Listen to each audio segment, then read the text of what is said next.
One invention I'd really love to see. Some kind of time travel? The shrink ray. Where's my flying car? A toaster that's transparent? A plastic microchip. Canned sunshine. Teleporting. Why is that not a thing yet? Where's the invention I can't wait for? A cure.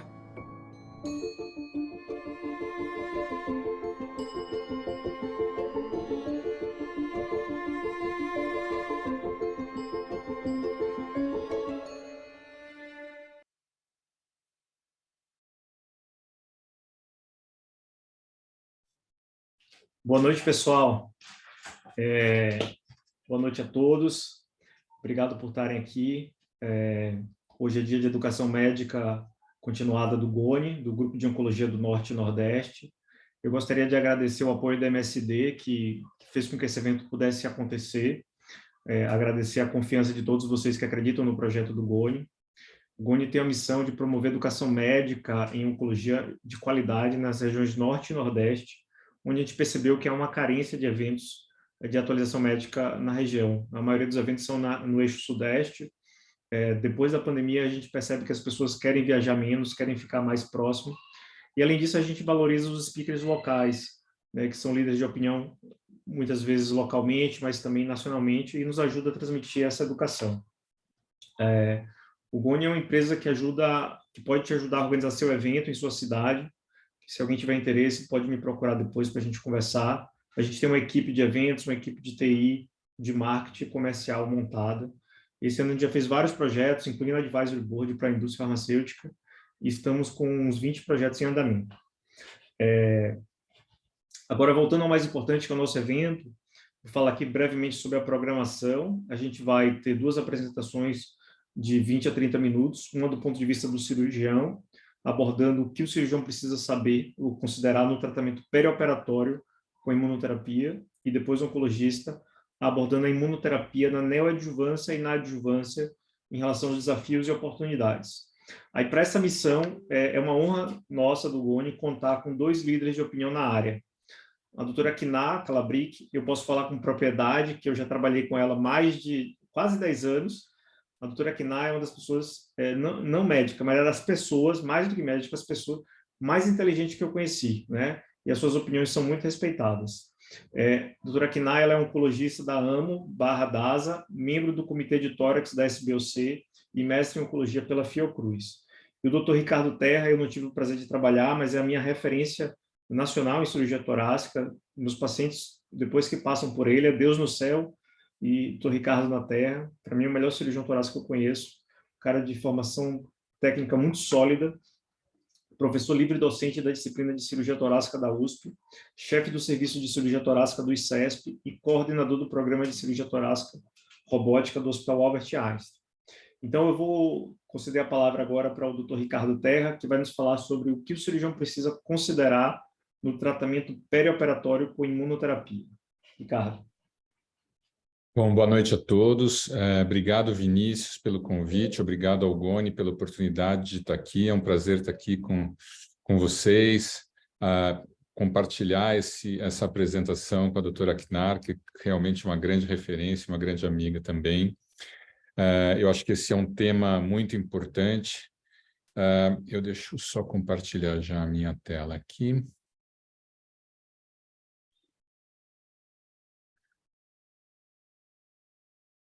Acredito que vocês já estejam vendo a minha tela.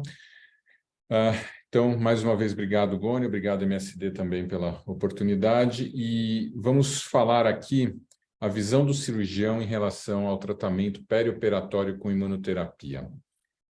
Isso é o assunto mais entusiasmante para nós no momento, Vinícius, então foi muito bem escolhido esse tema. Esses são meus potenciais conflitos de interesse.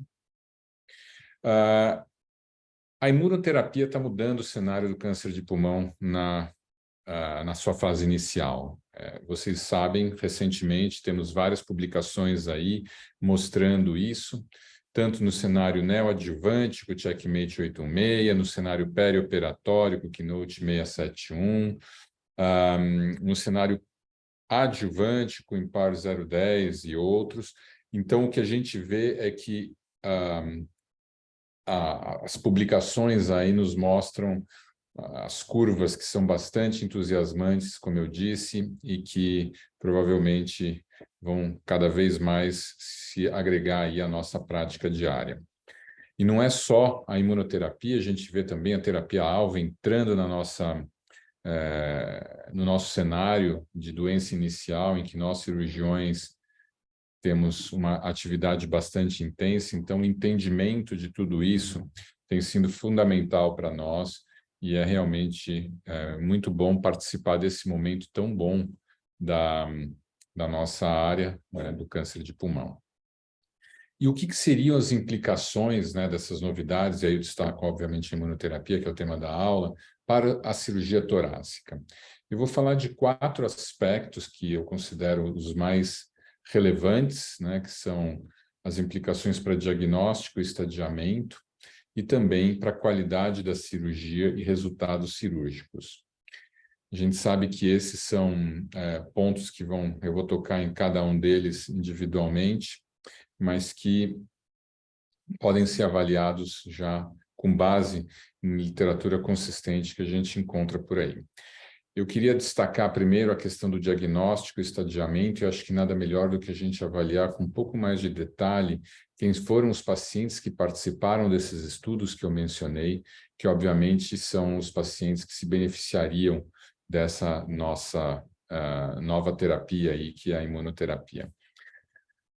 A gente vê aqui com o Checkmate 816 que os pacientes que fizeram parte desse estudo, que foi um estudo randomizado, que comparou quimioterapia com nivolumab versus quimioterapia num contexto neoadjuvante, os pacientes que foram incluídos, eles eram pacientes com estadio 1B a 3A, isso pela 7ª edição, e que não tinham mutações de EGFR ou ALK. Então, isso aqui foi um dos critérios importantes para lembrarmos, né?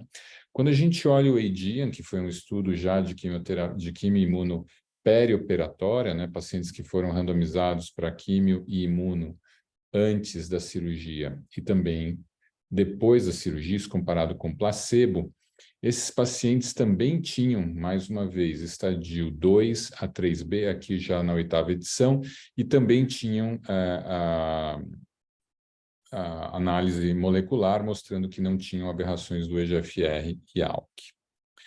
O Keynote 671, que foi publicado, que foi apresentado agora recente na ASCO, e já foi publicado também, também mostrou esse perfil de pacientes que é importante ressaltar, de um perfil um pouco mais precoce, né, do que a maioria dos pacientes que a gente falava sobre neoadjuvância, já habitualmente pacientes com doença 3A, também, mais uma vez, doença 2 a 3B, conforme a 8ª edição. É importante mencionar que esse estudo não levou em consideração as alterações moleculares, enquanto os outros levaram. A gente vê também no cenário adjuvante, né, e lembrando, esse último também foi um estudo no contexto perioperatório, mas no contexto adjuvante a gente vê mais uma vez tumores que foram operados, e esse aqui é o Empower 010, e que fizeram quimioterapia e depois imunoterapia com atezolizumab versus placebo, pacientes que tinham, mais uma vez, como eu falei, tumores com estadio 1B pela 7ª edição, ou seja, com tumores de mais de 4 centímetros, Keynote 091 também pacientes com um perfil bastante semelhante.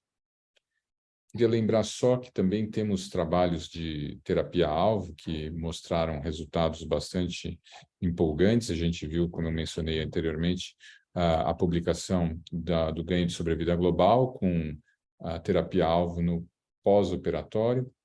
E esses pacientes que entraram nesse estudo de adjuvância são pacientes que tinham também tumores com estadio de 1B a 3A, e mutação do EGFR. O que esses estudos todos têm em comum nos seus critérios de seleção? Eu acho que esse é o ponto importante, que é o que representa o que muda para nós cirurgiões, na questão do diagnóstico e estadiamento. Primeiro, fica claro que a análise molecular, e aí eu falo em especial a análise do EGFR-ALK do PDL1, ela vai ser fundamental para a seleção dos pacientes para os diversos tratamentos. Então, a gente vê que foram excluídos pacientes com mutação de EGFR e ALK na maioria dos estudos de imunoterapia. Por outro lado, esses pacientes mostraram ganho de sobrevida global, né, no caso do Adaura, quando tinham mutação, EGFR mutado. E também a gente vê uma mudança no perfil dos pacientes que estão submetidos à cirurgia, a essas terapias perioperatórias, e que a gente observa a inclusão dos pacientes com estadio 2, que anteriormente eles até participavam da adjuvância, mas eles nem eram considerados na neoadjuvância. Então, a gente vê que a presença de linfonodos N1 no pré-operatório já foi considerada como uma indicação de terapias neoadjuvantes ou terapias perioperatórias, e, portanto, nós vamos ter que ter mais atenção para esses casos. Bem, e para nós, então, como diagnosticadores de câncer de pulmão, fica aí uma mensagem importante que é fundamental que a gente tenha um fluxo de estabelecimento de análise molecular para esses pacientes. Então, se a gente vai fazer o diagnóstico do paciente através de uma broncoscopia, através de EBUS, isso tem que estar bem combinado com o pessoal da patologia de como que vai ser essa análise. E também qual que vai ser a extensão do painel necessário. Isso tem que ser combinado previamente. É fundamental que a gente tenha isso estabelecido. Cada vez mais a gente faz procedimentos menos invasivos, com amostras muitas vezes mais limitadas, e é fundamental, como eu falei, que a gente tenha esse resultado da análise molecular disponível para tomada de decisão. Então, esse é o ponto número 1. A gente precisa colocar a análise molecular dentro do nosso fluxo diagnóstico, seja por uma broncoscopia, seja por um EBUS, seja por uma cirurgia. O outro ponto importante, quando a gente fala aí sobre estadiamento, né, quando a gente fala sobre estadiamento mediastinal, quer dizer, estadiamento invasivo, a gente sempre está se referindo a estadiamento mediastinal. E as diretrizes, elas falam sobre estadiamento mediastinal. Então, esse aqui é talvez a guia mais utilizada, apesar de antiga, a gente tem quase 10 anos, mas ela não fala sobre estadiamento invasivo do hilo pulmonar, que a gente viu que é um fator que pode determinar se o paciente vai receber uma terapia neoadjuvante, no caso, imunoterapia neoadjuvante ou não. Isso aqui é um exemplo de um paciente que é um homem não fumante, que tinha um nódulo pulmonar de 2,5 cm no seu lobo superior direito. Tomografia não mostrava grandes alterações no mediastino e nem no hilo pulmonar. Esse paciente acabou sendo submetido aí a um PET, e no PET a gente viu que o paciente tinha uma lesão com SUV de 8,9, aquela lesão principal de 2,5 cm no lobo superior, e também um linfonodo positivo no hilo pulmonar com SUV de 4,5. Nós fizemos um EBUS, esse paciente foi amostrado em todas as suas cadeias linfonodais mediastinais, que vieram negativas, o EBUS foi adequado com amostra linfóide em todas as funções, e a estação 11RS, que é justamente a que a gente via positiva no PET, ela se confirmou realmente positiva. Então, era um paciente que tinha um estadio T1C1, um T1C, N1M0. Os demais exames também sem nenhuma peculiaridade. O que fazer com esse paciente, né? Assim, há alguns anos, esse paciente seria um paciente candidato à cirurgia upfront adjuvância. Talvez alguém discutisse uma quimioterapia neoadjuvante, mas muito provavelmente essa seria o nosso direcionamento. Hoje em dia, com esses trials, já fica a pergunta, será que então ele seria candidato a uma quimioimunoterapia neoadjuvante? Então vejam a importância agora da gente também confirmar aquele linfonodo, se não foi um achado ou não. E ele está confirmado, então talvez ele seja um possível candidato a uma terapia neoadjuvante, que vai ser a associação de quimio-imuno. Porém, na análise molecular desse paciente, o EGFR veio positivo, ele tinha uma deleção da exon 19. E isso muda. Isso vai mudar provavelmente a nossa discussão. Se eu estivesse discutindo com o Vinícius, seria, bom, e aí? Nós provavelmente vamos fazer a cirurgia upfront, como a gente fazia antes, e esse paciente vai receber, então, uma um osimertinib pós-operatório. Então, vejam como cada vez mais a nossa, aí agora como cirurgiões, fica importante não só a análise molecular apurada, então isso tem que estar dentro do nosso fluxo diagnóstico, mas também um aprimoramento do estadiamento, que agora não vai ser mais só mediastinal, mas também lar. E isso é um grande problema, porque quando a gente olha estudos como esse, que são estudos que avaliam qual que é o uso do estadiamento mediastinal, a gente vê que 63% dos pacientes que tinham, isso dados de bancos de dados americanos, 63% dos pacientes que tinham alto risco para ter uma doença nodal não foram submetidos a um estadiamento invasivo. E quando foram, eles só biopsiaram 2 estações mediastinais, na grande maioria, na mediana dos casos. E que, quando a biópsia mostrou ausência de tecido linfático em 17% das mediastinoscopias e 30% dos EBUs. Então, basicamente, o que esse estudo nos mostra é que nós já fazemos um serviço bastante insuficiente com os guidelines atuais. Então, existe muito espaço para melhora nesse aspecto do estadiamento linfonodal, e como isso vai cada vez mais ser fundamental para essa tomada de decisão que a gente está vendo que tem impacto significativo no tratamento desses pacientes, há muito trabalho a ser feito, então. E o pior é que isso não fica só na questão do estadiamento pré-operatório. A IAUSC propõe como fatores de ressecção completa, né? Descritores de ressecção completa, o descritor R0, R1 e R2, que todo mundo está familiarizado, né? R0, ressecção completa, R1, ressecção com margem microscopicamente comprometida, R2, margem macroscopicamente comprometida. A gente sabe que essas margens comprometidas elas estão associadas a um pior prognóstico, mas eles propõem também um descritor adicional que é o R incerto. O R incerto está relacionado, em especial, a uma ressecção linfonodal inadequada.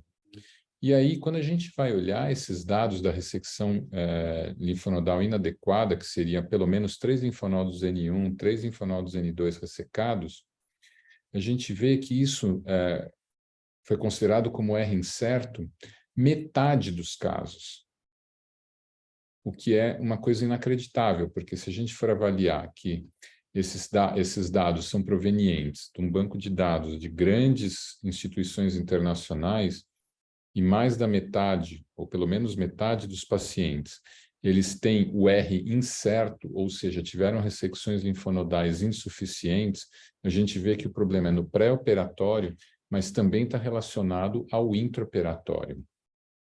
E isso é fundamental, porque se a gente for considerar que hoje tem os tratamentos, como eu mencionei, tanto com imunoterapia ou com terapia-alvo, que são até mais eficazes do que no passado, no contexto adjuvante, a descrição correta do estadiamento fica ainda mais importante, quer dizer, você pode estar deixando de tratar pessoas e deixando de oferecer potencial cura para pacientes, porque a ressecção ela não teve a linfadenectomia completa e você deixou de diagnosticar um N1, por exemplo, que poderia ser eventualmente, um N2, que poderiam ser eventualmente curados. Isso levou a Comissão de Câncer Americana a colocar como critério de qualidade a ressecção de linfonodos, e são dos critérios maiores de qualidade hoje em cirurgia do câncer de pulmão. Os hospitais de veteranos americanos fizeram um estudo que mostraram algumas métricas de qualidade em cirurgia. Eles colocam a cirurgia tem que ser num tempo correto, né? Quer dizer, não pode demorar demais, até a realização da cirurgia no momento do diagnóstico. Você tem que ter ressecções anatômicas, elas têm que ser minimamente invasivas, você tem que ter uma amostragem linfonodal adequada. E isso tem impacto em sobrevida, como a gente vê. Quanto pior a qualidade da cirurgia, pior vai ser o prognóstico do paciente, isso independentemente do estadio. E mais recentemente, esse outro estudo mostrou também que esses 4 critérios de qualidade, margens livres, cunha, avaliação mediastinal pré-operatória, linfadenectomia intraoperatória, quando eles são agregados em um score você vê que você colocando em 3 scores separados, você também vai ter efeito prognóstico. Então, qualidade da cirurgia está diretamente relacionada a você ter, obviamente, margens livres, você ter ressecções anatômicas, você ter uma avaliação mediastinal adequada antes da cirurgia e uma linfadenectomia adequada, e a gente viu que isso vai ter impacto na tomada de decisão dessa terapia perioperatória que a gente vem falando. E para finalizar, também para nós cirurgiões, existe sempre a pergunta de se a imunoterapia neoadjuvante, aí a gente está falando neoadjuvante ou perioperatória, né, mas que você começa antes de cirurgia, não pode interferir nos resultados da minha cirurgia. Será que eu vou operar menos pacientes porque eles vão, sei lá, ter problemas durante o caminho? Será que isso vai interferir com as margens e a completude da minha ressecção, porque vai ficar uma cirurgia impossível? Será que vai ser realmente um desafio técnico? Quais as complicações potenciais dessa cirurgia, né, pós uma imunoterapia? Então, essas são as perguntas que nós nos fazemos. E a gente já tem bastante dado disso, então eu vou começar com essa questão dos pacientes que são operados. A gente tem uma certa consistência nos vários estudos sobre isso. Então, aqui é um exemplo do AEGEAN, no qual a gente vê que 80% dos pacientes, tanto no braço que recebeu a imunoterapia como que recebeu o placebo, acabaram sendo operados e tiveram a ressecção considerada R0, então foi bastante semelhante. Então, a imunoterapia não ajudou nem atrapalhou este quesito, pelo menos segundo o AEGEAN. Isso foi um dado também observado no Keynote 671, a gente vê números semelhantes, né? Pacientes que foram operados aqui, 82%, 79%, bastante semelhantes ao estudo anterior, também com uma ressecção completa aqui, 92% versus 84%, aqui a gente já fica um pouco na dúvida. Agora, de qualquer maneira, 20% me parece um número um pouco alto nesses estudos. E aí, olhando quais foram as causas, né, de não cirurgia, a gente vê que elas não foram tão diferentes. Os eventos adversos, que seria uma preocupação, puxa, será que a imunoterapia está me dando muito evento adverso e esses pacientes então não conseguem ir para a cirurgia? Eles foram bastante semelhantes nos dois grupos, isso também é bastante consistente nos outros estudos, então não houve uma incidência de complicações maior a ponto de impedir que os pacientes fossem operados. A gente vê aqui um pouquinho mais de progressão local que acabou evitando a cirurgia no grupo placebo. E também aqui doença que progride, no caso, mais frequentemente também no grupo placebo. Então, isso aqui já é um sinal de alerta, são os resultados do Keynote. Quando a gente olha os resultados do Checkmate, a gente vê mais uma vez também essa porcentagem que está aí na casa dos 80% dos pacientes que vão terminar por ser operados. Então, dá para entender que não existe diferença nos pacientes que acabam sendo operados se receberam quimioterapia ou quimio mais imunoterapia. Isso aconteceu de maneira semelhante nos 3 estudos. Mas a gente vê, e aí em especial no estudo 3, no pacientes com estadio 3A, isso é um sinal que talvez exista uma progressão um pouco maior nos pacientes que não são submetidos à imunoterapia. Então, vejam aqui, a gente já tinha mostrado esse sinal ali no Keynote. Aqui no próprio Checkmate, a gente vê aqui progressão de doença em 8% versus 14%. E eu também ressalto que esse other aqui também foi mais frequente. Pacientes que terminaram por ser considerados irressecáveis, eles não falaram que foi progressão, mas consideraram irressecáveis. E a gente vê que, sim, existe uma diferença mais substancial nesta subpopulação de pacientes. Então, acho que tem, obviamente, isso não é um dado que é definitivo ainda, isso acho que precisa ser melhor estudado, mas certamente esses pacientes que são submetidos à imunoterapia, eles não têm uma progressão pior, eles são submetidos à cirurgia mais ou menos na mesma proporção dos pacientes que são submetidos à cirurgia no contexto de quimioterapia isolada, e não temos, e talvez exista uma progressão um pouco mais frequente dos pacientes que não recebem a imunoterapia, em especial no estadio 3A. Então, acho que isso, para nós, é reconfortante no momento da indicação desse procedimento. O NEO-STAR é um estudo que nos mostra outras informações interessantes para cirurgiões. Então, só relembrando aquele trial, né, fase 2, que comparou nivolumab versus nivolumab mais ipilimumab, pacientes que tinham estadio 1 a 3A, N2 single station. E esses pacientes tiveram cerca de 20% de atraso no início da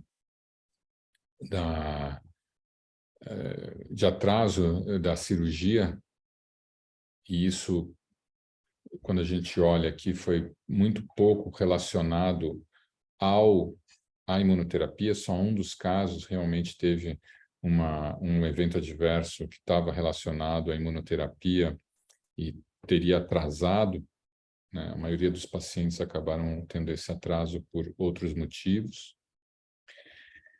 E quando eles falam sobre a completude da ressecção, tiveram aqui 85% dos pacientes que foram ressecados no estudo, e isso tem um dado interessante aqui, que é um detalhe, mas para nós é um detalhe muito importante. Os pacientes que foram operados no trial estão dentro mais ou menos daquele número que a gente viu para os outros estudos, agora a fase 3, mas 2 deles que não foram operados no trial e foram operados fora do trial, eles tiveram esse fenômeno do nodal flare. Eles foram considerados como progressão sem realmente ser uma progressão. E aí eles foram excluídos, porque isso estava dentro do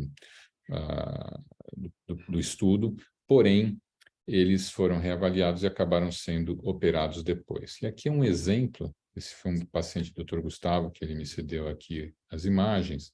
Paciente que tinha 54 anos, sexo masculino, tabagista, fez uma tomografia que mostrou um adenocarcinoma de pulmão, o PET era positivo no hilo pulmonar, ele não tinha mutações, PDL1 alto, ele acabou sendo, então, tratado com carbipentrexed e nivolumab com a intenção neoadjuvante. Agora, vejam que esse paciente, logo depois, quando fez o primeiro reestadiamento, começou a ter linfonodo para todo lado. Olhem só.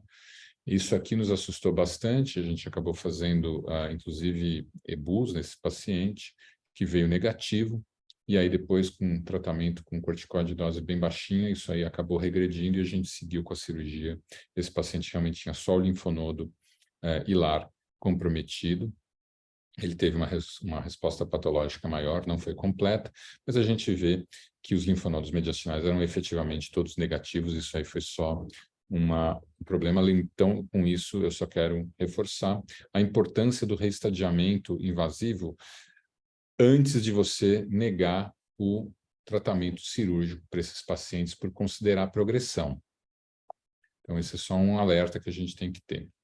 E, finalmente, os dados objetivos de cirurgia, a gente vê que isso aqui foram os dados publicados pelo grupo do Memorial, com o primeiro trabalho do nivolumab. Nos assustou um pouco, porque tinha 70% de cirurgia aberta num grupo que, puxa, tão experiente com cirurgia minimamente invasiva. Mortalidade foi 0, a morbidade para esse perfil de paciente estava dentro do normal, mas isso foi uma polêmica de por que tantos casos com cirurgia aberta, sendo que o esperado seria que fosse minimamente invasiva. Posteriormente, os pesquisadores do NEO-STAR também fizeram uma análise assim, meio subjetiva sobre a dificuldade da cirurgia, dizendo que talvez fosse um pouco mais difícil, 40% dos casos um pouco mais difíceis do que o habitual. Mas quando a gente olha, aí mais uma vez, os dados do Checkmate, a gente vê uma informação importante. Primeiro, que a duração da cirurgia foi menor nos pacientes que receberam a imunoterapia. Então, é difícil a gente pensar que um paciente que tem uma cirurgia mais difícil vai ter uma cirurgia ao mesmo tempo mais curta. Então, isso é um detalhe importante. E todos os outros parâmetros também foram melhores para os pacientes que receberam a cirurgia mínima, a imunoterapia. Então, eles tiveram mais casos com cirurgia minimamente invasiva, eles tiveram menos conversões, mais lobectomias e menos pneumonectomias, o que nos faz pensar que realmente a cirurgia talvez tenha uma complexidade maior no intraoperatório, mas isso não afeta de maneira substancial. Os resultados, pelo contrário, a gente vê que até parece que os resultados são um pouco melhores. Isso, minha interpretação seria pela redução, assim, que a gente vê em alguns casos, tumores de 8, 9 centímetros que ficam com, sei lá, 2 centímetros, 1 centímetro. Eu já vi coisas que desapareceram, então, talvez isso seja uma das coisas que facilita um pouco, que talvez tenha aí uma diminuição em tempo operatório. Mas é fato que assim, a dissecção dos linfonodos, ela tem um grau de complexidade. Eu acho que isso é uma coisa que precisa ser melhor estudada, mas quando a gente olha populacionalmente, não chega a afetar os resultados cirúrgicos. Então, essas são as minhas conclusões. O primeiro é que, para nós cirurgiões, mudaram aquelas 4 coisas que eu falei. Então, o diagnóstico molecular é essencial para a tomada de decisão e tem que estar dentro do nosso fluxo diagnóstico. Tem que envolver os patologistas, é fundamental.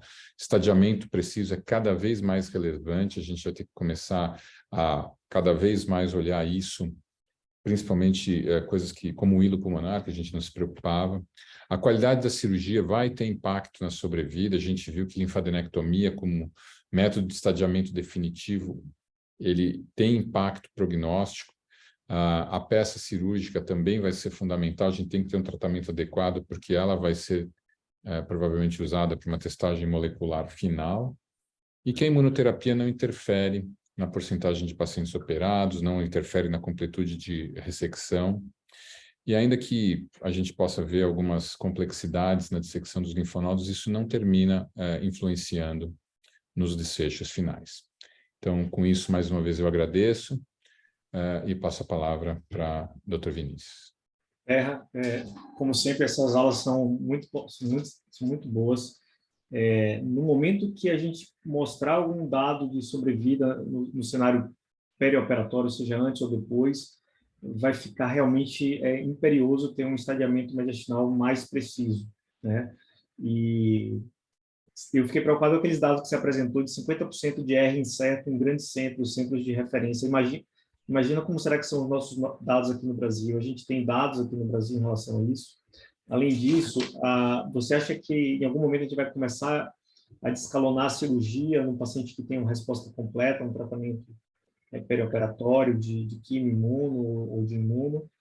Eu queria ouvir sua opinião em relação a isso. Bom, respondendo a primeira pergunta, a gente tem dados do Registro Brasileiro de Câncer de Pulmão, que é um banco de dados que a gente tem mais ou menos uns 3.000 casos. A gente tem uns 40% de R incerto. Isso no Brasil também é uma realidade. É claro que esses dados do Registro Brasileiro são de instituições talvez mais especializadas aqui no país, então é possível que seja até pior em outros lugares. Então, eu acho que colocando critérios de qualidade, cobrando esses critérios de qualidade, talvez exista uma atenção maior a esses detalhes, porque esse é um ponto que absolutamente precisa ser resolvido e agora cada vez mais a gente vê que tem impacto. E a segunda pergunta sobre o descalonamento da cirurgia, essa é uma pergunta importantíssima, a gente não tem uma resposta ainda, né? Mas o fato é que eu acho que a gente vai ter que ter métodos mais robustos para também saber se a resposta é completa ou não. Talvez a análise de doença residual mínima seja uma forma, mas a gente tem que melhorar ainda essas plataformas, né?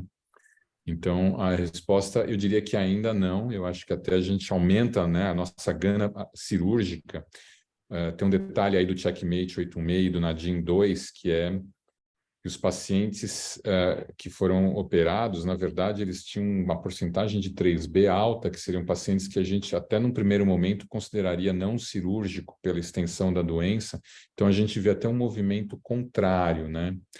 Mas, enfim, eu acho que nós estamos no meio de um turbilhão aí de informações e a resposta nesse momento seria eu não sei, mas eu imagino que com o ganho da tecnologia de MRD, principalmente, é possível que a gente tenha essa discussão mais adiante, sim.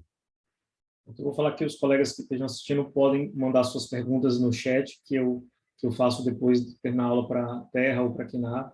Agora eu vou chamar a Kiná para falar sobre imunoterapia na neoadjuvância e na adjuvância em relação a desafios e oportunidades. Se a Kná quiser perguntar alguma coisa, eu vou fazer alguma consideração para a aula de terra, também fica à vontade. Na palavra é sua. Então, obrigada, Vinícius, pelo convite, pela apresentação. Vou dar o desconto da amizade aí, que inflaciona, né, os elogios de terra. Parabéns, né, brilhante como sempre.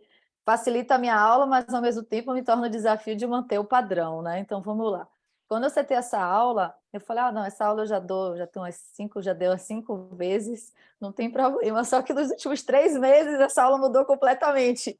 E aí eu tive que refazer tudo no desafio do turbilhonamento da ASCO, que saiu um monte de coisa, e tem assim vários questionamentos, e eu acho que eu vou terminar com mais dúvidas do que quando vocês entraram aqui. Eu vou compartilhar, acho que ao final, depois que eu apresentar alguns pontos, eu vou ver se eu tento mencionar alguns pontos aí que Terra colocou, e geralmente realmente levam bastante questionamento para a gente poder discutir, tá?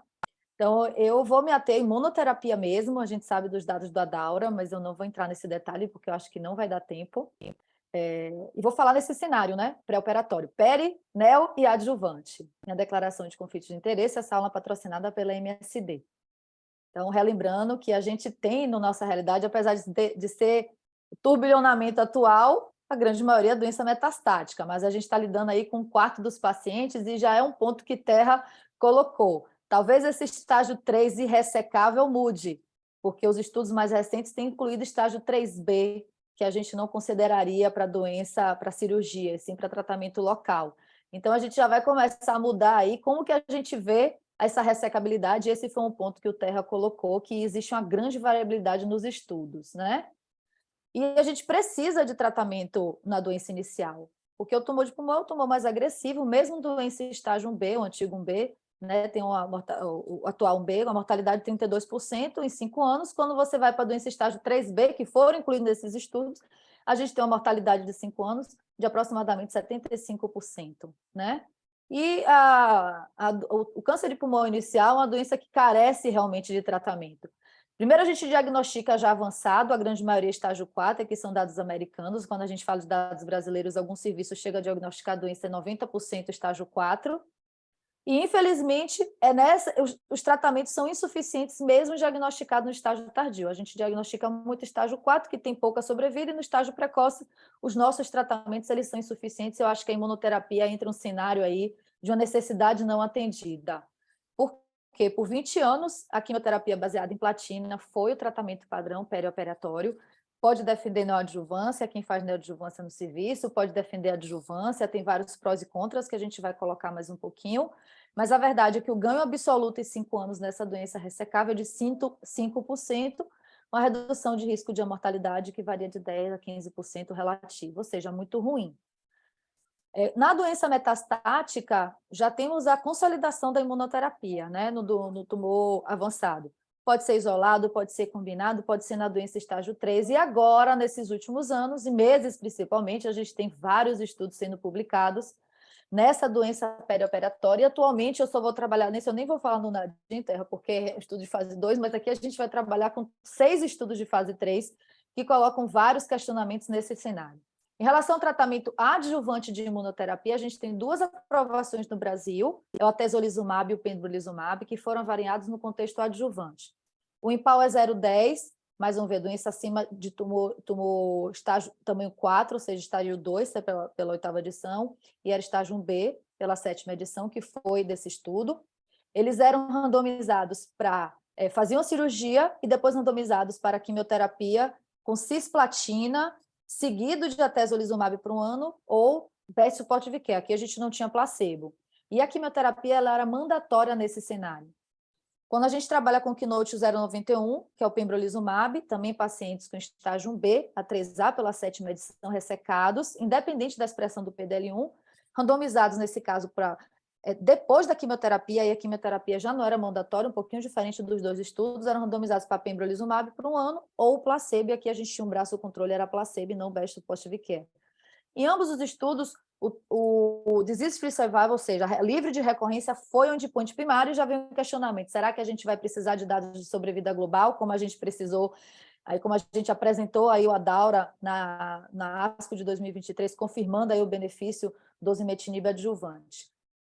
que a gente tem em relação aos 2 estudos, e aí eu pego a ITT, no caso, todos os pacientes, independente da expressão de PDL1, a gente tem um risco relativo, uma redução do risco de mortalidade, de recorrência muito parecido, da ordem de 20% a 25% em ambos os estudos, e a gente vê que essas curvas, elas realmente se abrem e permanecem abertas, e atualizações dos estudos têm mostrado, né, que realmente você tem o benefício da sobrevida livre de recorrência, porém, os dados de sobrevida global, ainda imaturos, não começam a tendência à abertura de curva, mas é muito precoce, parecem ser muito superponíveis. Vamos ver a longo prazo se isso realmente vai se traduzir no benefício de sobrevida global. Existem algumas diferenças nesses estudos, e o que chama mais atenção, que gera mais controvérsia nessa adjuvância, como a gente vai selecionar. No Empower 010, claramente aqueles pacientes com alta expressão de PDL1 tiveram um benefício maior com a adição de atezolizumab adjuvante, e é aprovado no Brasil acima de 1%, que foi essa população aqui, enquanto você vai no Keynote 091, foi uma miscelânea, né? Você tem que o autoexpressor não foi o subgrupo que se beneficiou, o baixo expressor se beneficiou bastante, diferente do estudo do atezo, de 1 a 49 também se beneficiou. O que a gente aceita é, o estudo tem que ver o ITT, né? Está aprovado independente da expressão do PDL1, e ele é estudo positivo, né, atualmente. O que é a vantagem da imunoterapia adjuvante? Ela é um tratamento bem tolerado, né? A gente pode ver que apenas 20%, a gente vai comparar isso com o estudo do perioperatório, nesse cenário de adjuvância, apenas 20% descontinuaram o tratamento, e os eventos adversos grau 5 foram muito baixos, o grau muito pequenos. Então, a gente teve baixa incidência de eventos adversos sérios, é um tratamento, quem está fazendo, quem já fez, muito bem tolerado adjuvante. Mas o grande racional da imunoterapia vem justamente de você ter o seu tumor, você apresentar seus antígenos, estimular o sistema inflamatório, desenvolver essas células T de memória que vão ajudar a combater o tumor a longo prazo. E esse racional de você expor a esse antígeno presente tumoral, ativar as células T efetoras, manter essas células T efetoras aqui peritumoral na corrente sanguínea, que vão combater esse tumor a longo prazo, que é o cenário todo do tratamento neoadjuvante. Isso foi mostrado inicialmente em vivo, com camundongos, mostrando que aqueles camundongos submetidos ao tratamento neoadjuvante com anti-PD1 tiveram sobrevida maior e uma ativação da célula T inflamatória CD8 mais alta do que aqueles camundongos tratados no cenário adjuvante. E o primeiro estudo, eu não vou me ater muito nos detalhes, porque o Terra já falou bastante, lembrando, né, da randomização. Só vou lembrar das diferenças que a gente vai ver nos outros estudos. Aqui somente eram 3 ciclos pré-operatórios com quimioterapia, e aí podia ser cisplatina ou carboplatina, associado a nivolumab por 3 ciclos, seguido de cirurgia com tratamento adjuvante opcional.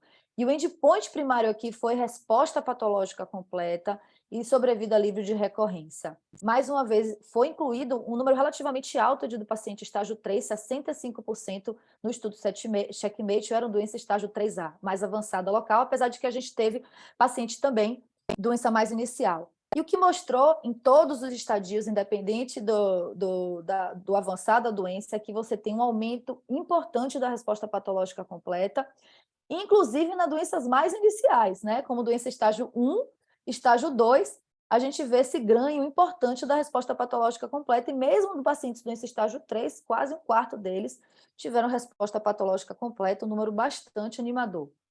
Não vou falar disso, que o Terra já falou, em relação a não atrapalhar a cirurgia, até favorecer. E esses são os dados de segmento a longo prazo, já o up-to-date do ACR, que foi apresentado, do LCC, o up-to-date de 3 anos do segmento do Checkmate 86, e a gente vê aí mantendo essas curvas abertas, com a redução do risco de recorrência da ordem de 32%, uma curva bastante animadora. O que chama a atenção é a avaliação em relação à resposta patológica completa. Aqueles pacientes que não tiveram resposta patológica completa, eles tiveram um prognóstico muito ruim, fazendo ou não imunoterapia. Aqui a gente tem também aqueles pacientes que resposta patológica completa, um benefício muito similar, né, daqueles pacientes com quimioterapia ou quimioimunoterapia. A questão é, a imunoterapia conseguiu aumentar o número de pacientes que tiveram resposta patológica completa e interferir, então, nesse prognóstico. Então, por isso foi a importância da gente ver aí esse desfecho. Kitarra colocou também uma coisa importante. que a gente está fazendo com a nossa cirurgia nesse cenário? Em relação à recorrência, chamou muita atenção que a maioria da recorrência foram recorrências locais, principalmente dos pacientes que foram submetidos à imunoterapia. Será que essa cirurgia mais dificultosa está atrapalhando a dissecção mediastinal? Está atrapalhando a ressecção? Será que a gente vai ter espaço para fazer um tratamento complementar com radioterapia nesse cenário? Porque reduzimos muito a recorrência à distância, comparada à quimioterapia, mas a recorrência local continua elevada. Será que a gente está incluindo o paciente, né, nesse estudo que é um estadio mais avançado? Então, esse dado chama atenção e a gente precisa entender um pouquinho melhor por que esses pacientes recorreram mais localmente do que sistemicamente. Na análise de subgrupo, chama a atenção que doença mais avançada, maior benefício da recorrência, pacientes nunca fumantes se beneficiaram, não sabemos por quê, porque nesse estudo era obrigatória a exclusão de EGFR e ALK, ou seja, talvez as outras mutações tenham, aí a gente pode estar falando de BRAF, pode estar falando de MET, de RET, talvez essas outras mutações tenham benefício também da imunoterapia no cenário neoadjuvante. A verdade, a gente não tem essa estratificação, e esse é outro questionamento que a gente precisa ter. O que fazer com essas outras mutações do cenário neoadjuvante? Claramente aqui o autoexpressor de PDL1 teve um benefício maior, e chama também a atenção da carboplatina em relação à cisplatina. Claro que isso tudo é análise de subgrupo, mas a gente sempre fica criando ideias, e talvez a carboplatina seja o maior indutor liberador de um ambiente estimulador de ativação linfocitária. Então, e o que facilita, inclusive, o tratamento neoadjuvante quando a gente está lidando com carboplatina e não cisplatina. Esse dado é bem interessante para quem vai fazer de oncologista aqui, para selecionar. Aqui os dados de sobrevida global, diferente dos outros estudos da adjuvância, a gente já começa a ver uma abertura de curva, ainda não é estatisticamente significante porque a gente está na análise terina, mas a abertura de curva começa a ser visível, uma redução do risco aí de morte quase chegando a 40%. Esse outro estudo que foi apresentado na ASCO, que a gente já vou apresentar os novos estudos apresentados nesses últimos 3 meses, os estudos de fase 3, o Terra já comentou o 671, e aí esse cenário é um pouco diferente. Por quê? Porque a gente não está avaliando o cenário neoadjuvante ou adjuvante. A gente está fazendo o cenário perioperatório. Aqui já é a 8ª adição, com doença estágio 2, incluindo doença estágio 3B. Independente, não era necessária a exclusão de EGFR e ALK, independente da expressão do PDL1, mas que tinham indicação cirúrgica, recebiam 4 ciclos de quimioterapia com cisplatina e pembrolizumab ou placebo, seguido de cirurgia, seguido de uma adjuvância com imunoterapia por 13 ciclos versus placebo. Aí esse desenho já fica a combinação de neoadjuvância com adjuvância. Diferente do tratamento adjuvante, nesse cenário aqui que você combina as duas coisas, apenas 40% completou o tratamento adjuvante com a imunoterapia. E será que isso vai interferir nos resultados? Eu vou mostrar daqui a pouco. Incluiu também 15% da doença estágio 3B e uma pequena porcentagem de pacientes mutados com EGFR e ALK, que eu acho que esse número não vai dar para a gente tirar nenhuma conclusão, equivale a menos de 3% de cada braço. Ele já falou desses dados da cirurgia, mas é o que eu te falei, o que eu comentei. Mesmo aqueles pacientes fazendo, nesse cenário, não fazendo tratamento completo, só fazendo aproximadamente 40% dos casos, a gente já teve um benefício importante da redução do risco de recorrência da ordem de 42%, beneficiando o uso da imunoterapia perioperatória. Mais uma vez, doença avançada, doença com linfonodo N2 positivo, alta expressão de PDL1, e foram os que se beneficiaram, e aqui a gente já não consegue demonstrar o benefício em nunca fumante. Mais uma vez, análise de subgrupo, não dá para fazer essas comparações, mas a gente não consegue, começa a ver essa variabilidade. No Checkmate 8,6 teve um grupo que se beneficiou, aqui a gente já não vê tanto esse benefício. Tá? E começa, diferente também, mesmo precocemente, já começa, similar ao estudo do Checkmate, a abertura de curvas em relação ao dado de sobrevida global, apesar de não ser ainda um dado da análise interina, ainda precisa de segmento a longo prazo, mas uma redução já do risco de mortalidade nesse cenário. A resposta patológica completa, ela mais do que quadruplicou, de 4% para 18%, e aumentou também a resposta patológica maior em 3 vezes o grupo da imunoterapia. E isso aqui é um dado que chama bastante atenção. Naqueles pacientes que não tiveram resposta patológica completa, houve uma abertura de curva naqueles pacientes que fizeram pembrolizumab adjuvante comparado ao tratamento com placebo. Essa abertura de curva não é acentuada, apesar de existir, mas o ganho ficou real naqueles pacientes que não conseguiram atingir a resposta patológica completa. E óbvio que quem teve resposta patológica completa ou maior teve melhor prognóstico do que aqueles que não tiveram. Mas, mais uma vez, na resposta patológica maior, não presente, a gente vê o benefício da adjuvância. E aqui também a gente já começa a ver uma abertura de curva naqueles que não tiveram, que tiveram resposta patológica maior, mas não completa. Tá? Os eventos imunomediados, eu acho que não vou entrar nesse detalhe, porque isso não difere muito da doença metastática. Essa outra droga, chamada estudo NeoTORCH, é o toripalimab, é um estudo que também é anti-PD-1, que é similar ao pembrolizumab, enquanto a tezolizumab é anti-PDL1, nivolumab é anti-PDL1, tá? Então, esse é um anti-PD-1, toripalimab, o estudo NeoTORCH, um estudo de fase 3, apresentado também com um desenho um pouquinho diferente.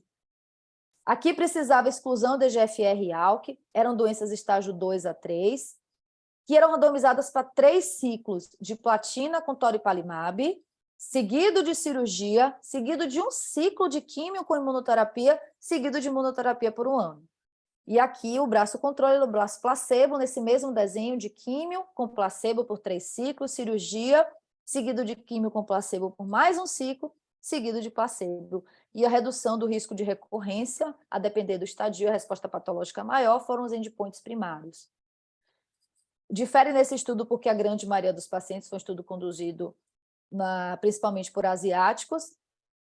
A histologia escamosa foi a histologia mais presente, diferente dos outros estudos. Tinham 32% de pacientes estágio 3B, né, ou seja, uma doença mais avançada, localmente avançada, e 70% dos pacientes aproximadamente tinham doença N2. Interessante saber que mesmo essa doença estágio 3, mesmo avançada, 80% acabaram indo para a cirurgia, maioria lobectomia, tá?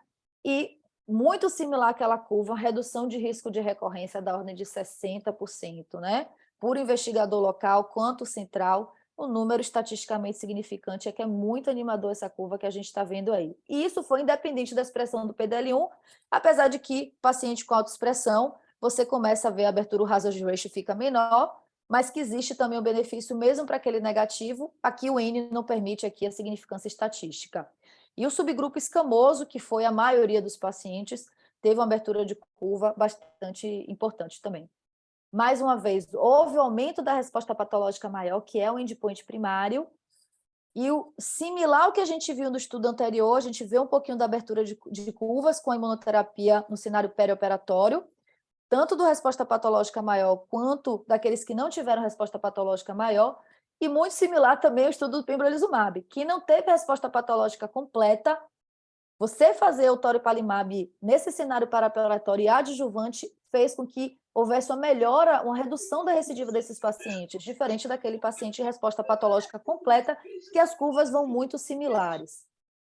E os dados de sobrevida, mais uma vez, já começam a mostrar uma abertura de curva quando a gente utiliza esse cenário perioperatório neo e adjuvante. Por último, eu vou falar rapidinho do estudo AIDIN, que já foi comentado também. Esse foi apresentado no ACR, nesse caso é o durvalumab, o anti-PDL1, naquele mesmo cenário, doença estágio 2 a 3B, submetidos à cirurgia, e aqui precisava ter a exclusão do EGFR e ALK. Eram randomizados para 4 ciclos de quimioterapia com durvalumab ou placebo, cirurgia, 1 ano de tratamento. Mais uma vez, doença avançada, 3 era o estágio predominante, 3B em 1/4 dos pacientes, 80% submetidos à cirurgia, e a redução do risco da ordem de 32%.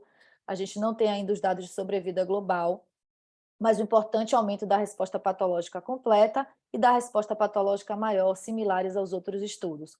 E é isso que a gente tem hoje. A gente tem todas essas opções de tratamento. A gente tem a opção de tratamento no cenário neoadjuvante já aprovado, com o uso de nivolumab e quimioterapia por 3 ciclos, seguido de cirurgia. A gente tem a aprovação no Brasil do cenário adjuvante, que é cirurgia, seguido de quimioterapia, seguido de atezolizumab ou pembrolizumab, e eu acho que em breve a gente vai ter esse cenário perioperatório, em que você usa a imunoterapia neoadjuvante por 4 ciclos ou 3, seguido de cirurgia, seguido de 1 ano de tratamento complementar. E aí vem a pergunta, o que eu vou fazer, como é que eu vou comparar esses estudos?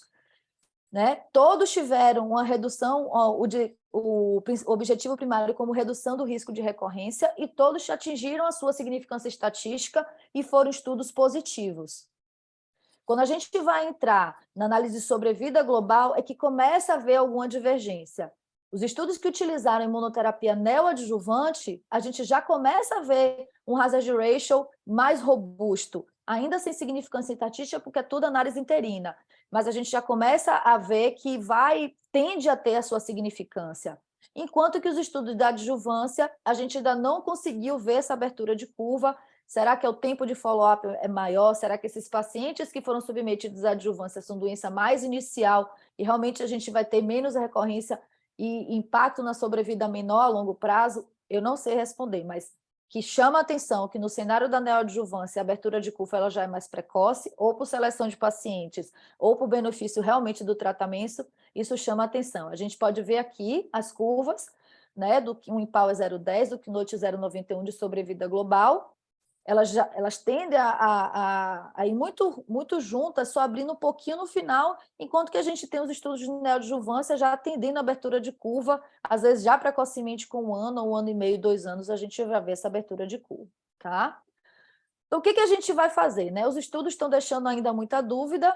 Existe aquele cenário, será que eu devo fazer o cenário neoadjuvante, em que eu tento erradicar a minha doença precocemente, aumento a adesão do meu tratamento, avalio a taxa de resposta patológica e permito, né, até selecionar o que eu vou fazer depois para o meu paciente, ou não, eu realmente tenho que respeitar o benefício da cirurgia e fazer logo o meu tratamento adjuvante, que é o que a gente tem as opções hoje da imunoterapia, reduzindo minhas complicações, né, a chance de ter complicações com a quimioterapia sistêmica, permitindo, então, que você faça até um tratamento sistêmico com maior porcentagem de pacientes e por mais tempo.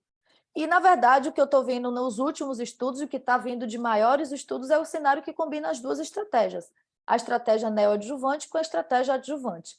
E por isso é importante a gente tentar selecionar realmente qual é a melhor estratégia que a gente vai falar. E o Terra já chegou a pincelar. Será que o ctDNA, avaliar a doença residual mínima sanguínea, vai conseguir detectar aquele paciente que precisa de um tratamento complementar? Ou será que eu posso utilizar critérios anatomopatológicos para selecionar o meu tratamento adjuvante? O que a gente tem de biomarcador nesse cenário?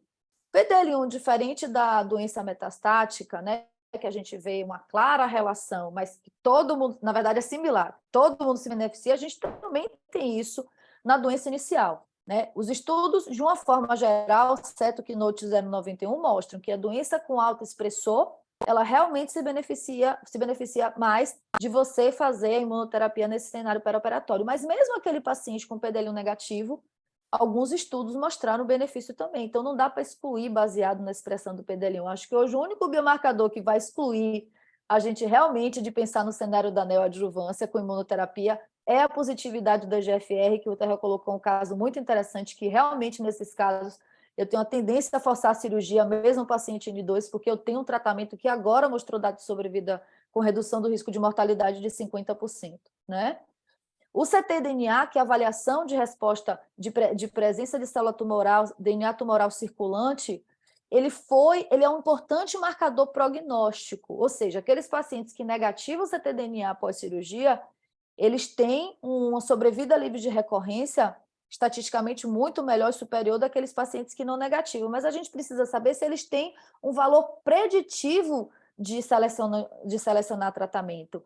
E essa avaliação do IMPAL foi muito interessante. Eles fizeram a cirurgia do paciente, aí eles coletaram depois da cirurgia a biópsia líquida para avaliar o ctDNA, fizeram quimioterapia, coletaram novamente o ctDNA após a quimioterapia, e durante o tratamento com imunoterapia, eles foram acompanhando também esse ctDNA.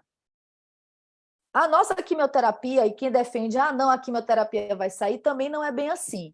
Só com a quimioterapia foi possível, daqueles pacientes que tinham ctDNA positivo, em 20% dos casos, a quimioterapia foi capaz de clarificar, ou seja, clarear, negativar o ctDNA em 62% dos casos.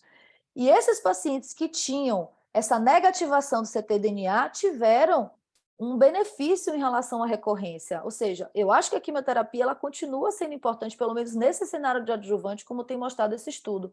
E o que a Atezo foi capaz de fazer? Aqueles pacientes que não negativaram o ctDNA, ele conseguiu, mesmo que o N seja pequeno, a gente está com o N pequeno aqui, mas ele já mostrou uma tendência a melhorar essa redução da recorrência, aumentar a redução da recorrência. E daqueles pacientes que tiveram ctDNA negativo com a quimioterapia, ele foi capaz de manter esse ctDNA por mais tempo negativo e reduzir a chance de recorrência. Então, realmente, talvez a gente tenha aí um biomarcador de predição e benefício do tratamento para a gente possa selecionar. E a resposta patológica, que eu já tinha comentado durante a aula, mas esse dado me chamou a atenção. Daqueles pacientes que tiveram resposta patológica completa, né, que não tiveram resposta patológica completa, as curvas foram muito similares só com o nivolumab neoadjuvante. Por quê? Porque eu não tinha nenhum tratamento adjuvante depois. Quando a gente pega os estudos do Keynote 671 e o NeoTORCH, aqueles pacientes que não tiveram resposta patológica completa, você fazer imunoterapia adjuvante abriu essa curva, né?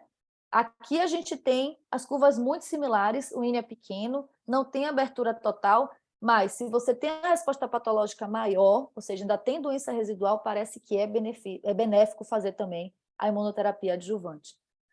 Então, como eu falei, são várias perguntas, cada vez que a gente vai vendo esses estudos, mais questionamentos surgem, e historicamente, eu acho que hoje a gente pode falar, nos últimos 20 anos, a quimioterapia adjuvante ela era o tratamento padrão, com um pequeno ganho de sobrevida global, mas a imunoterapia mudou completamente as estratégias de tratamento. A gente tem que considerar a imunoterapia no cenário perioperatório, ou neoadjuvante, ou adjuvante, ou ambos, né? Nessas doenças iniciais. Hoje a gente tem aprovação da adjuvância e neoadjuvância, mas eu acho que até o final do ano, no começo do ano que vem, a gente vai ter esses estudos de tratamento perioperatório combinando os dois para poder decidir. Infelizmente, os resultados chegam antes da elucidação de quais seriam os melhores pacientes.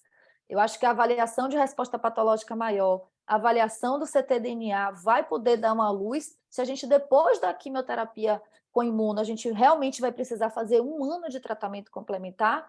Então, eu acho que esses biomarcadores, né, tanto de seleção clínica quanto de desfecho de tratamento posterior, ainda estão em construção, mas eu espero que em breve a gente tenha essa resposta. E eu termino também com essa frase: eu não sei qual a melhor resposta até hoje, qual é o melhor tratamento para a gente decidir até hoje, mas, com certeza, é numa discussão multidisciplinar com o seu cirurgião, com as técnicas que você tem de estadiamento, com a sua capacidade de realizar toda essa estratégia precocemente, que você deve selecionar seu tratamento. No cenário metastático, é muito fácil você decidir: eu vou fazer meu teste molecular, eu vou mandar. Quem está vivendo esse cenário de neoadjuvância e tentar conseguir os biomarcadores para poder selecionar seu tratamento, existe aquela ânsia do paciente de querer operar logo, porque acha que quer operar. A gente tentar ter os biomarcadores, porque eu não quero fazer uma neoadjuvância com EGFR e ALK, mas eu quero fazer o meu tratamento melhor, o mais precocemente possível. Então, você criar no seu serviço qual é essa linha de cuidado, quais são os passos que eles devem ser tomados e discutir no seu time, eu acho que é o principal mensagem que eu quero deixar aqui no final dessa aula. E era isso. Akinal, parabéns, excelente aula, brilhante. E a gente foi agraciado aí de ter essa aula recém-reformulada por você para nosso evento, né? Muita novidade, muita novidade. Você mostrou aí que o Keynote 671 tem dados muito animadores, mesmo com 20% de eventos óbito, a curva já mostra claramente que tem uma separação, e 6 estudos que o desfecho primário, no perioperatório, seja antes, seja depois, ou antes e depois, 6 estudos positivos em relação a sobrevida livre de evento. Se esses dados de sobrevida global vierem negativos, vai ser um grande banho de água fria para a gente. Mas, assim, eu tô com a expectativa muito alta. Antes de eu fazer perguntas, antes de eu perguntar aqui, eu vou dar chance primeiro ao chat. O Felipe aqui está desde cedo querendo perguntar aqui sobre Felipe Melo, de Recife, pergunta: olhando as curvas de sobrevida global na neoadjuvância e perioperatório, esses tratamentos seriam melhor do que pensar na adjuvância, onde as curvas de sobrevida global são praticamente iguais do braço controle e placebo? Essa é uma pergunta. Pode responder essa e depois a gente vê as outras, para não, que é diferente. A pergunta vai ser adjuvância ou neoadjuvância, basicamente, né? Eu acredito muito no cenário da neoadjuvância para imunoterapia, tá? Eu acho que tem todo um racional biológico, né, de você precisar do seu tumor para poder estimular o sistema imunológico, assim que funciona, né? E, além de que, os dados que vêm sendo apresentados nesse cenário neoadjuvante, eles são, eu consigo ver mais robustez e consistência entre os estudos.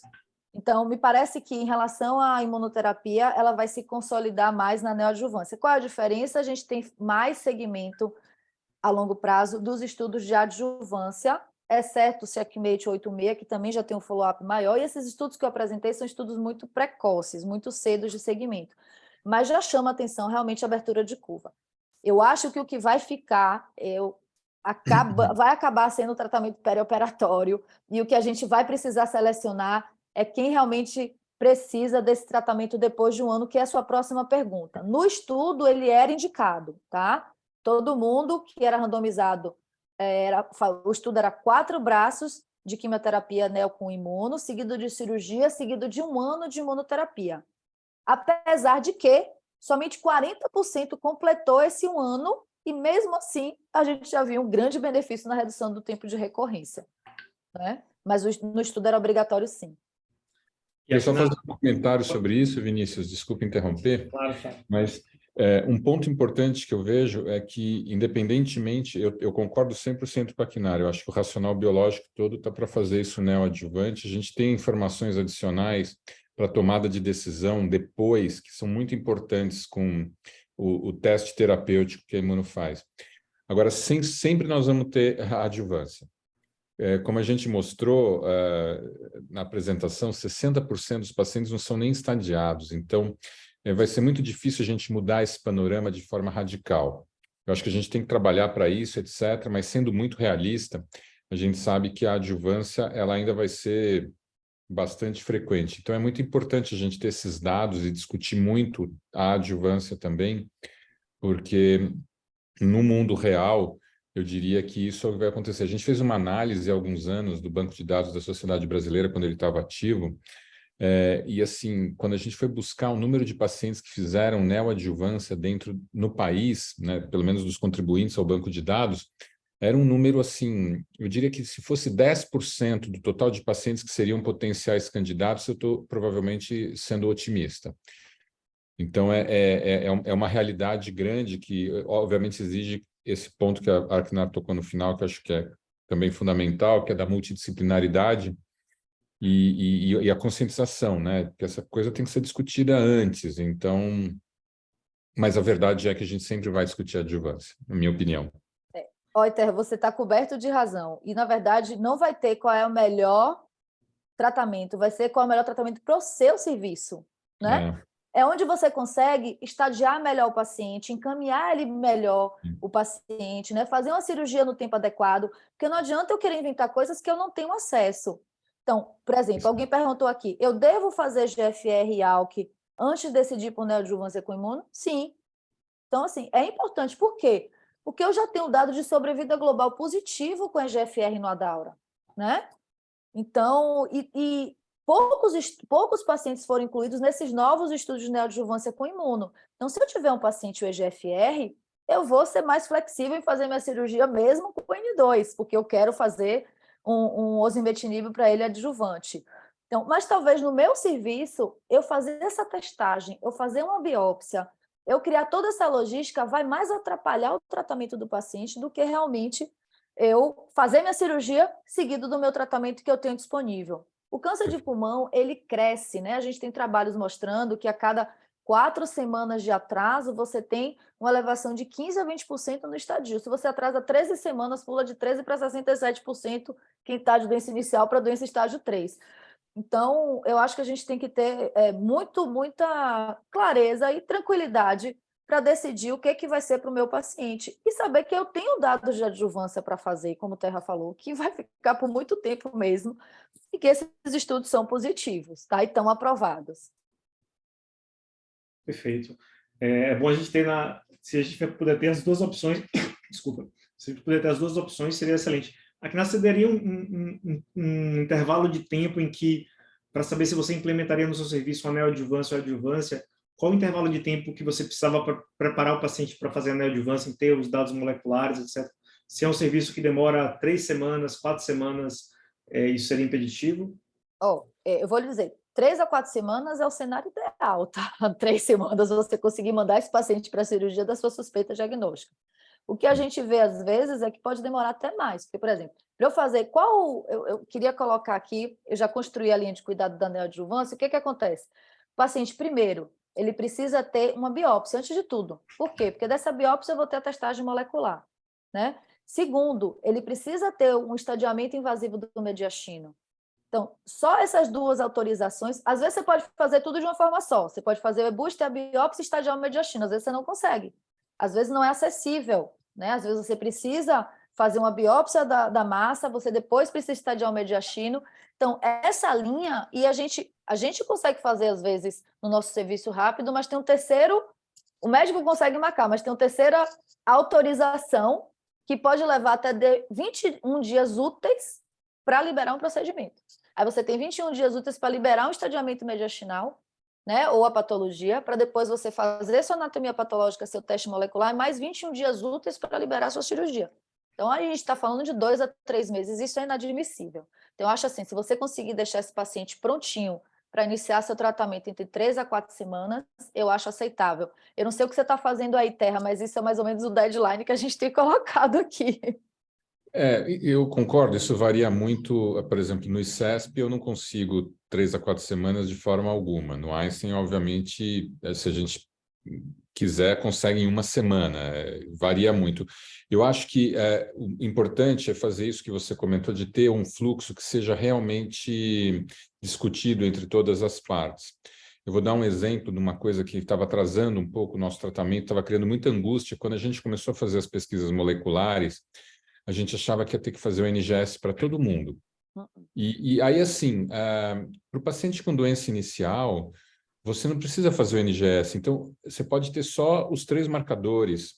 Então, a gente não tinha conversado com os oncologistas sobre isso, então, a gente pedia, às vezes demorava 3 semanas para o turnover do Foundation, ou no Einstein a gente tem o Target, mas botando uma pressão, assim, animal nos patologistas e tal, mas no final a gente sentou e estabeleceu esse ponto, por exemplo. E eu acho que isso, você tendo uma discussão com todas as partes envolvidas e criando essa linha de cuidado, mesmo que você, obviamente, de vez em quando tenha que sair do prumo, mas você tem uma linha e as pessoas sabem o que fazer e você não perde tempo com coisas inúteis. Eu acho que esse é um ponto importante. Então, assim, respondendo objetivamente a pergunta, eu acho que no ICESP a gente demora de 2 a 3 meses de um paciente que tem um diagnóstico para a gente conseguir operar, e eu não acho tão ruim para o sistema público. Agora, no sistema privado, aí varia um pouco com o convênio do paciente, ou se o paciente é um paciente totalmente privado, mas geralmente a gente consegue do diagnóstico até, ou pelo menos da tomografia com um tumor, quando chega para nós, até ser operado, umas 2 a 3 semanas. Outro dado que você mostrou naqueles estudos de neoadjuvância, de quimio-imuno versus químio, é verdade que quimio-imuno tinha uma menor taxa de que não ia para, era randomizado, mas acabava não indo para a cirurgia, em torno de 15%, e nos pacientes que faziam químio e químio isolado era maior o número que não ia para a cirurgia.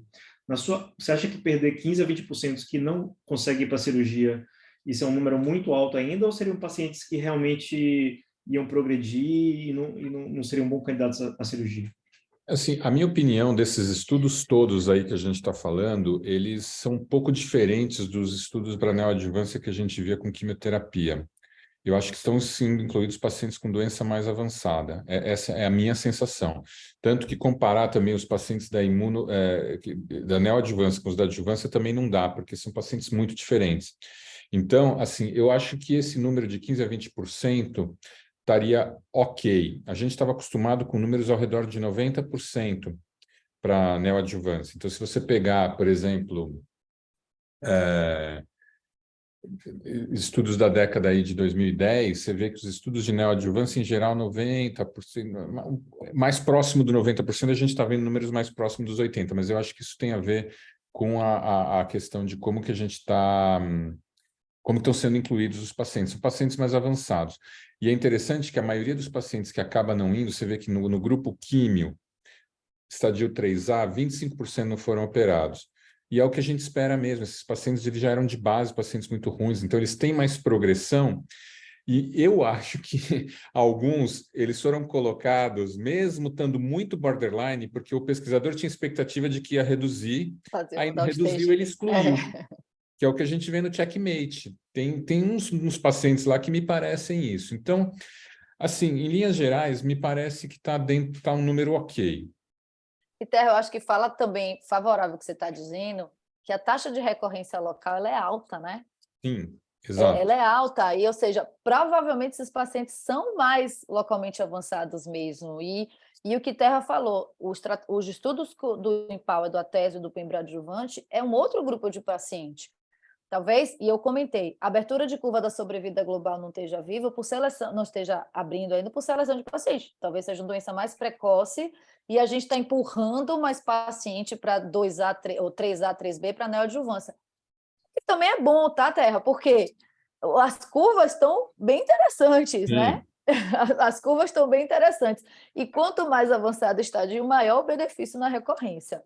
Mas daí, para a gente saber se esses pacientes 3B devem ser submetidos a downstage em cirurgia ou se quimio e rádio continua o tratamento padrão, eu não consigo responder ainda, né? Porque não está errado também esses pacientes serem encaminhados para quimio e radioterapia, que é um tratamento robusto, que é um tratamento que a gente tem dado de sobrevida a longo prazo, com controle local adequado, né? Diferente da neoadjuvância, porque aí você faz uma radioterapia do mediastino.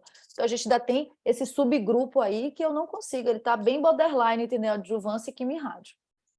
Aqui foi importante você ter destacado que esses estudos são diferentes, porque a gente tem um costume de olhar os dados da neoadjuvância e adjuvância e tentar comparar.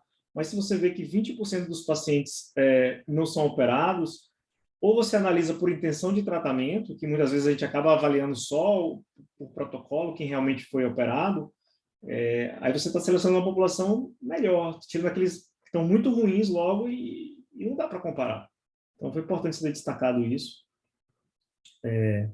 A gente tem mais alguns minutinhos, eu queria perguntar queria ver se a Kina fazia alguma consideração em relação à aula dela e Terra também, em relação ao que é que você espera, Kina, para a ESMO, para o Mundial de Pulmão, já vão ter esses dados de sobrevida global ou isso é só para... Não, isso vai demorar um pouquinho ainda dados de sobrevida global e desses estudos mais ainda. Talvez o 8.6 a gente já consiga dados agora. O que mais vem, na verdade, são estudos com outras drogas, com o mesmo cenário daquele tratamento perioperatório. A gente praticamente não tem mais o tratamento neoadjuvante isolado. O único estudo que é neoadjuvância é o checkmate 1.6.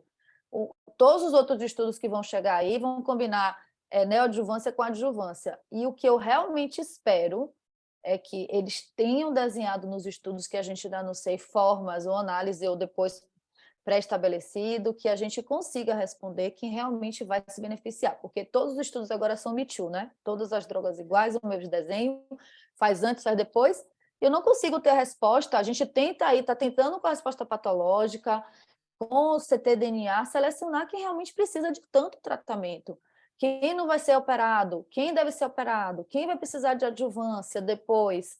Eu espero que o compilado de todos esses estudos ajudem a gente a responder isso, né? Que ficou esse buraco aí no meio do caminho.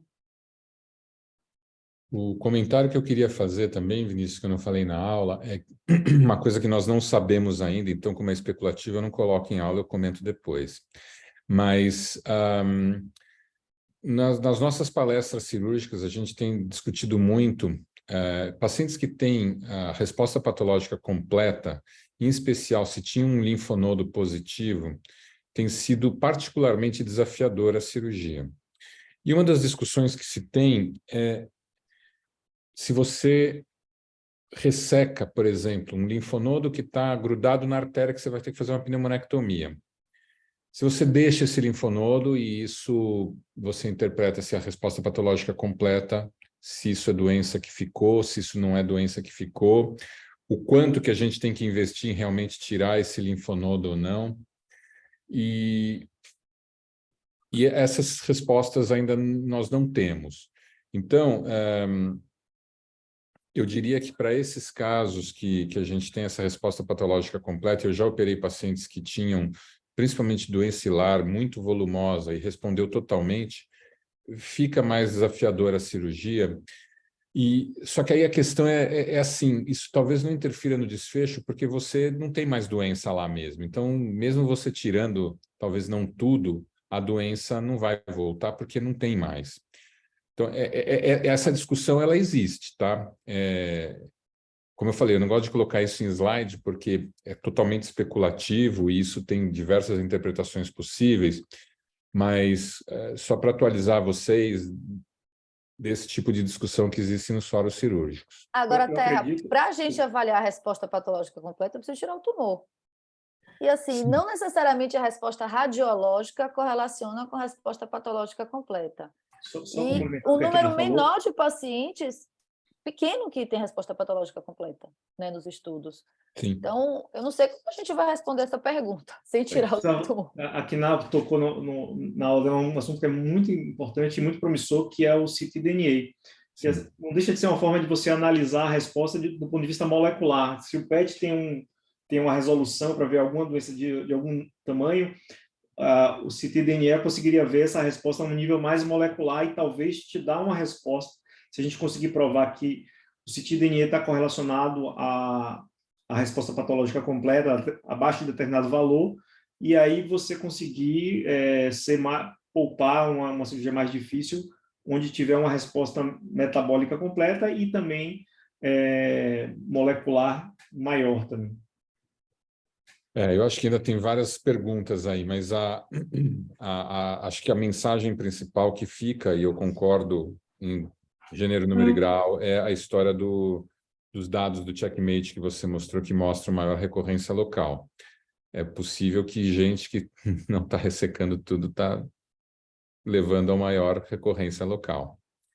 Então, a qualidade cirúrgica ela continua sendo um ponto fundamental. Mas existe uma discussão aí, nesses casos particulares em que você tem muita invasão, o que efetivamente a gente deve fazer, se vai para pneumonectomia ou não. Então, são dados também que, enfim, informações que a gente vai ter ao longo dos próximos anos. Bom, pessoal, eu queria agradecer bastante, agradecer a todos que participaram conosco até o fim, agradecer a disponibilidade da Kina, do Ricardo, de estar aqui com a gente, com o Goni. Foi uma noite muito proveitosa de troca de informações, de atualização médica. A gente vai fazer mais eventos também presenciais para integrar o pessoal do Norte e Nordeste. Vi aqui que estava na plateia aqui, colegas Fusita de Manaus, Felipe de Recife, tinha gente do todo o Norte e Nordeste aqui prestigiando. E queria agradecer a todos que estavam assistindo, agradecer novamente a Terra e a Kina e desejar uma boa noite a todos. Boa noite, pessoal. Obrigada aí. Boa noite.